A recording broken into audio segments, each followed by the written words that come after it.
சென்னை பட்டினப்பாக்கம் கடலோர பகுதிகளில் அலைகளின் சீற்றம் அதிகரித்திருப்பதாக மீனவர்கள் தெரிவித்தனர். வழக்கமாக ஆண்டிற்கு ஒருமுறை நவம்பர், டிசம்பர் மாதத்தில் ஏற்படக்கூடிய அலை சீற்றம் இம்முறை முன்கூட்டியே வீசுவதாக தெரிவித்த மீனவர்கள் இதனால் வலைகள், படகுகள் சேதமடைவதாகவும் கூறினர்.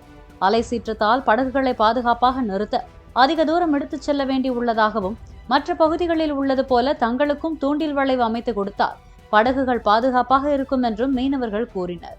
அந்த நவம்பர், டிசம்பர் புயல் வரும்போது அதோட கடலோர அரிப்பு கொஞ்சம் இதாக இருக்கும். அது இப்போ கொஞ்சம் இயர்ல சீக்கிரமா வந்திருக்குது. கொஞ்சம் சீக்கிரமா மண்ணரிப்பு அதிகமாக ஏற்பட்டிருக்கு. இந்த வாட்டி ரொம்ப அதிகமாக ஏற்பட்டிருக்கு. வழக்கமாக இப்போ நீங்க நிக்கிற இடத்துல இங்க வரும். இந்த வாட்டி ரோடு கிட்டே வந்திருக்கு. நிறைய கிராமங்களை தூண்டில் வளையமே போட்டிருக்காங்க. அப்படி போட்டாங்கன்னா உங்களுக்கு மண்ணரிப்பு கம்மியாகும். போட்டுக்கு நம்ம பாதுகாப்பாக வச்சிருக்கலாம் நம்ம.